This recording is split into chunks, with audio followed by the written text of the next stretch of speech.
Dagon by H.P. Lovecraft.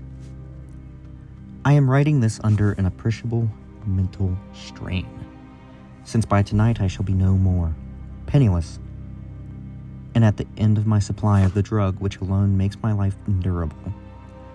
I can bear the torture no longer, and shall cast myself from this garret window into the squalid street below. Do not think from my slavery to morphine that I am a weakling or a degenerate. When you have read these hastily scrawled pages, you may guess, though never fully realize, why it is that I must have forgetfulness or death. It was in one of the most open and least frequented parts of the broad Pacific that the packet of which I was supercargo fell a victim to the German sea raider. The Great War was then at its very beginning, and the ocean forces of the Hun had not completely sunk to their later degradation, so that our vessel was made a legitimate prize, whilst we of her crew were treated with all the fairness and consideration due us as naval prisoners. So liberal, indeed, was the discipline of our captors that 5 days after we were taken, I managed to escape alone in a small boat with water and provisions for a good length of time. When I finally found myself adrift and free, I had but little idea of my surroundings. Never a competent navigator, I could only guess vaguely by the sun and stars that I was somewhat south of the equator. Of the longitude, I knew nothing, and no island or coastline was in sight. The weather kept fair, and for uncounted days I drifted aimlessly beneath the scorching sun, waiting either for some passing ship or to be cast on the shores of some habitable land. But neither ship nor land appeared, and I began to despair in my solitude upon the heaving vastness of unbroken blue. The change happened whilst I slept. Its details I shall never know, for my slumber, though troubled and dream-infested, was continuous. When at last I awaked, it was to discover myself half sucked into a slimy expanse of hellish black mire which extended about me in monotonous undulations as far as I could see, and in which my boat lay grounded some distance away. Though one might well imagine that my first sensation would be of wonder at so prodigious and unexpected a transformation of scenery, I was in reality more horrified than astonished. For there was in the air and in the rotting soil a sinister quality which chilled me to the very core. The region was putrid with the carcasses of decaying fish and other less describable things which I saw protruding from the nasty mud of the unending plain. Perhaps I should not hope to convey in mere words the unutterable hideousness that can dwell in absolute silence and barren immensity. There was nothing within hearing and nothing in sight, save a vast reach of black slime, yet the very completeness of the stillness and the homogeneity of the landscape oppressed me with a nauseating fear. The sun was blazing down from a sky which seemed to me almost black in its cloudless cruelty, as though reflecting the inky marsh beneath my feet. As I crawled into the stranded boat, I realized that only one theory could explain my position. Through some unprecedented volcanic upheaval, a portion of the ocean floor must have been thrown to the surface, exposing regions which for innumerable millions of years had lain hidden under unfathomable watery depths. So great was the extent of the new land which had risen beneath me that I could not detect the faintest noise of the surging ocean, strain my ears as I might. Nor were there any seafowl to prey upon the dead things. For several hours I sat thinking or brooding in the boat, which lay upon its side and afforded a slight shade as the sun moved across the heavens. As the day progressed, the ground lost some of its stickiness and seemed likely to dry sufficiently for traveling purposes in a short time. That night I slept but little, and the next day I made for myself a pack containing food and water preparatory to an overland journey, in search of the vanished sea and possible rescue. On the third morning, I found the soil dry enough to walk upon with ease. The odor of the fish was maddening, but I was too much concerned with graver things to mind so slight and evil, and set out boldly for an unknown goal. All day I forged steadily westward, guided by a faraway hummock, which rose higher than any other elevation on the rolling desert. That night I encamped, and on the following day still traveled toward the hummock, though that object seemed scarcely nearer than when I had first espied it.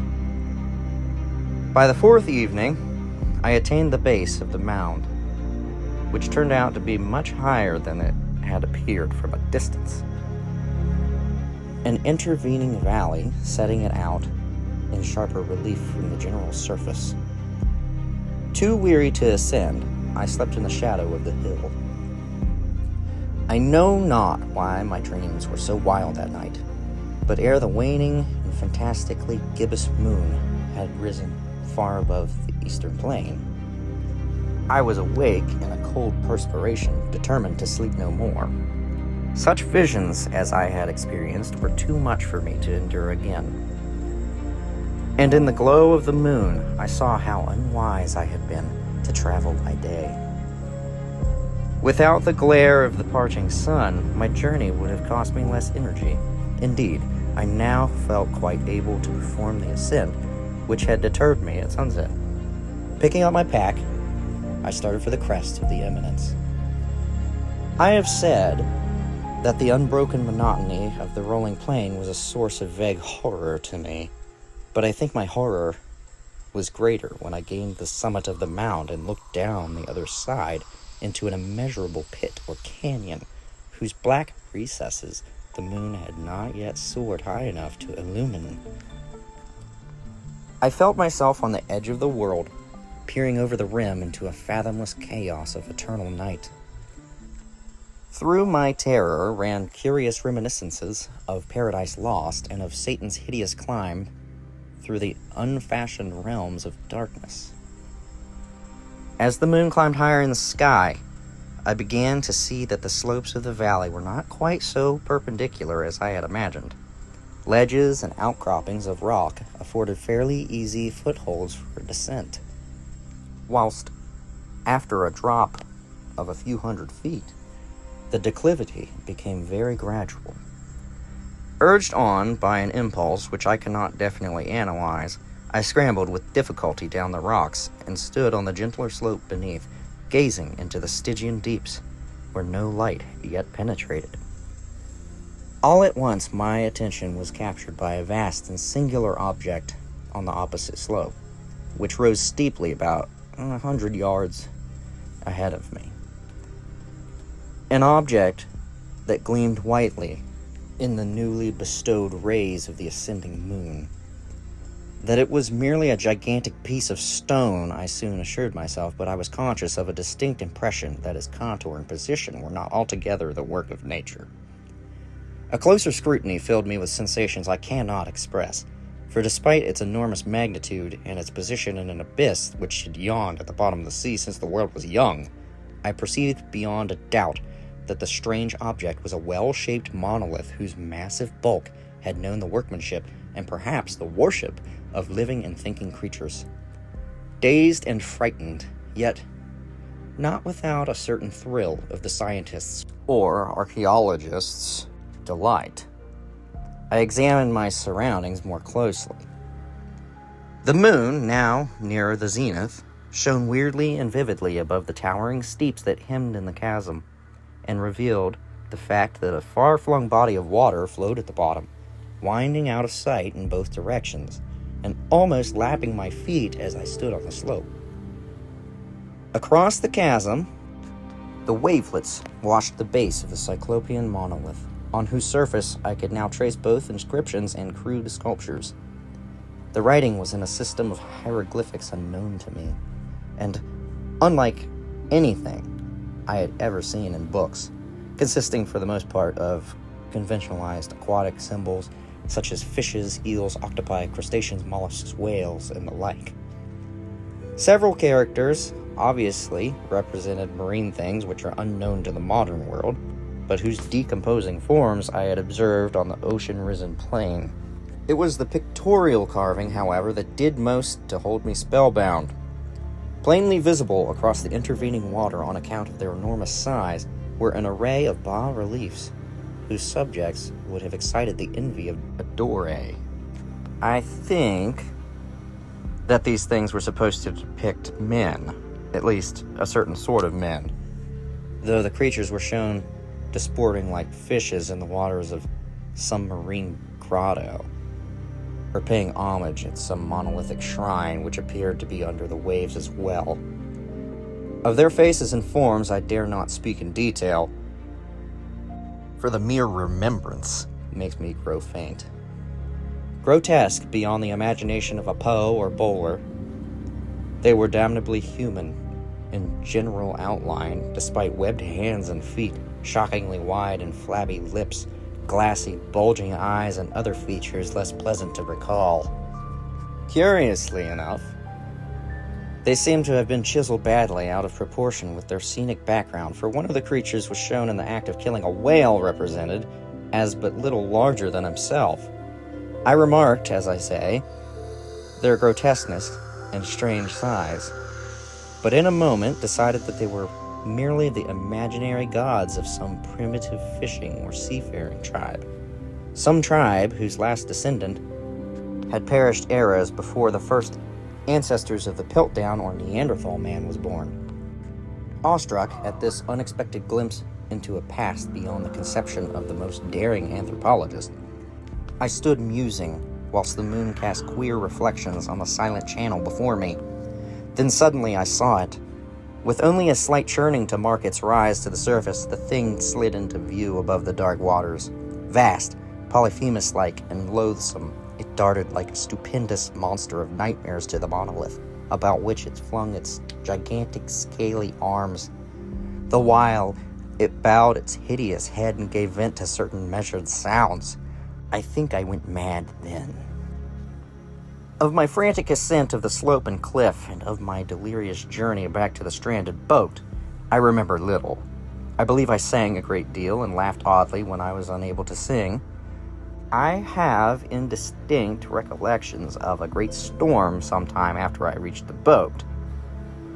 At any rate, I know that I heard peals of thunder and other tones which nature utters only in her wildest moods. When I came out of the shadows, I was in a San Francisco hospital, brought thither by the captain of the American ship which picked up my boat in mid-ocean. In my delirium I had said much, but found that my words had been given scant attention. Of any land upheaval in the Pacific, my rescuers knew nothing, nor did I deem it necessary to insist upon a thing which I knew they could not believe. Once, I sought out a celebrated ethnologist and amused him with peculiar questions regarding the ancient Philistine legend of Dagon, the fish god. But soon perceiving that he was hopelessly conventional, I did not press my inquiries. It is at night, especially when the moon is gibbous and waning, that I see the thing. I tried morphine, but the drug has given only transient surcease, and has drawn me into its clutches as a hopeless slave. So, now I am to end it all, having written a full account for the information or the contemptuous amusement of my fellow men. Often I ask myself if it could not all have been a pure phantasm, a mere freak of fever, as I lay sun-stricken and raving in the open boat after my escape from the German man-of-war. This I ask myself. But ever does there come before me a hideously vivid vision in reply. I cannot think of the deep sea without shuddering at the nameless things that may at this very moment be crawling and floundering on its slimy bed, worshipping their ancient stone idols and carving their own detestable likeness on submarine obelisks of water-soaked granite.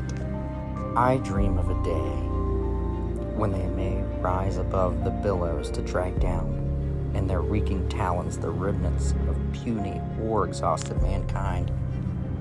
Of a day when the land shall sink and the dark ocean floor shall ascend amidst the universal pandemonium. The end is near. I hear a noise at the door, as of some immense slippery body lumbering against it.